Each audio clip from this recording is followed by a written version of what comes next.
Hello guys, കാലത്ത് ഉണ്ടാക്കിയ ഇടിയപ്പം ബാക്കിയായോ എന്ന് ഇതുപോലെ ഒന്ന് ട്രൈ ചെയ്ത് നോക്കുക. അടിപൊളി ടേസ്റ്റാണ് കേട്ടോ. അപ്പോൾ ഇതിന് ഇടിയപ്പം ഞാൻ ഇതുപോലെ അങ്ങ് നുള്ളി നുള്ളി ഇട്ട് കൊടുക്കുന്നുണ്ട് കേട്ടോ. അപ്പോൾ അടിപൊളിയായിട്ട് നമുക്ക് ഇടിയപ്പം കൊണ്ട് സേവ ഉണ്ടാക്കിയെടുക്കാനായിട്ട് പറ്റും കേട്ടോ. അപ്പോൾ എങ്ങനെയാണെന്ന് നോക്കിയാലോ. അപ്പോൾ ആദ്യത്തെ പണി എന്താണെന്ന് വെച്ചാൽ ഇടിയപ്പം ഇതുപോലെ ഒന്ന് നുള്ളി എടുക്കുക എന്നുള്ളതാണ് കേട്ടോ. അപ്പോൾ ഇതുപോലെ എല്ലാ ഇടിയപ്പം നമുക്കൊന്ന് ചെയ്തെടുക്കാം കേട്ടോ. അപ്പോൾ ഞാൻ ഇതിനെല്ലാം ചെയ്തെടുത്തിട്ടുണ്ട്. ഇനി ഒരു പാൻ അടുപ്പത്ത് വെച്ച് കൊടുക്കാം. അതിലോട്ട് വെളിച്ചെണ്ണ ഒഴിച്ച് കൊടുക്കാം കേട്ടോ. ഇനി കുറച്ച് കടുക് പൊട്ടിച്ച് കൊടുക്കാം. ആ കടുകിൻ്റെ എണ്ണ തെറിച്ചിട്ട് ആകെ ബ്ലറായിട്ടുണ്ട് കേട്ടോ. ഞാനിപ്പോൾ വീഡിയോ എഡിറ്റ് ചെയ്യുമ്പോഴാണ് കേട്ടോ കാണുന്നത്. അപ്പോൾ ഇനി കുറച്ച് ഉഴുന്ന്, ഒരു നുള്ള് പരിപ്പ്, ഒരു നുള്ള് പൊരികടല ഇട്ട് കൊടുക്കുക. ഇനി കുറച്ച് ചെറിയുള്ളി അരിഞ്ഞതും, 2 കപ്പൽമുളക് പൊട്ടിച്ചതും, കുറച്ച് കറിവേപ്പിലയും കൂടി ഇട്ട് കുറച്ച് ഉപ്പും കൂടി ഇട്ട് കൊടുക്കാം കേട്ടോ. ഇനി ഒരു നുള്ള് മഞ്ഞൾപ്പൊടിയും കൂടി ഇട്ട് കൊടുക്കാവേ.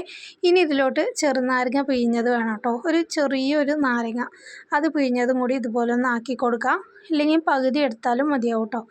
നല്ലോണം പുളിപ്പ് വേണമെങ്കിൽ ഒന്ന് എടുത്തോളൂ, അല്ലെങ്കിൽ പകുതി മതിയാവും കേട്ടോ. അപ്പോൾ ഇതുപോലെ ഒന്ന് പിഴിഞ്ഞ് കൊടുക്കാം. എന്നിട്ട് ഇത് നന്നായിട്ടൊന്ന് മിക്സ് ചെയ്ത് കൊടുക്കാം കേട്ടോ. അപ്പോൾ ഉപ്പ് പോരാ, അപ്പോൾ ഞാൻ ഒരു നുള്ളു ഉപ്പും കൂടി ഇട്ട് കൊടുത്തിട്ടുണ്ട്. എന്നിട്ട് ഇത് നന്നായിട്ടൊന്ന് മിക്സ് ചെയ്യാം കേട്ടോ. ഇനി ഇതിലോട്ട് നമുക്ക് ഇടിയപ്പം ഇട്ട് കൊടുക്കാം. എന്നിട്ട് നന്നായിട്ടൊന്ന് മിക്സ് ചെയ്യുക. ഒരു 10 മിനിറ്റോളം ഇതുപോലെ അങ്ങ് ഇടയ്ക്കൊന്ന് മിക്സ് ചെയ്ത് കൊടുക്കുക. അടിപൊളിയായിട്ടുള്ള ഒരു സേവ റെഡി ആയിട്ടുണ്ട് കേട്ടോ. അപ്പോൾ ഇടിയപ്പം കൊണ്ട് ഉണ്ടാക്കിയതാണെന്ന് പറയില്ല കേട്ടോ. അപ്പോൾ സേവയാന്ന് എന്നെ കരുതും കേട്ടോ. അത്രയ്ക്ക് ടേസ്റ്റാണ്. അപ്പോൾ മക്കൾ സ്കൂൾ വിട്ട് വരുമ്പോൾ ഇതുപോലെ ഉണ്ടാക്കി കൊടുത്താൽ മക്കളും ഹാപ്പിയാവും, നമ്മളും ഹാപ്പിയാവും. അതുപോലെ തന്നെ ബാക്കി വന്ന ഇടിയപ്പം ഉണ്ടെങ്കിൽ ഇതുപോലെ ഒന്ന് ട്രൈ ചെയ്ത് നോക്കുക. അടിപൊളി ടേസ്റ്റാണ്. എന്തായാലും ഒന്ന് ട്രൈ ചെയ്ത് നോക്കിയിട്ട് ഫീഡ്ബാക്ക് അറിയിക്കാം കേട്ടോ. അപ്പോൾ താങ്ക്സ് ഫോർ വാച്ചിങ്. അസ്സലാമു അലൈക്കും.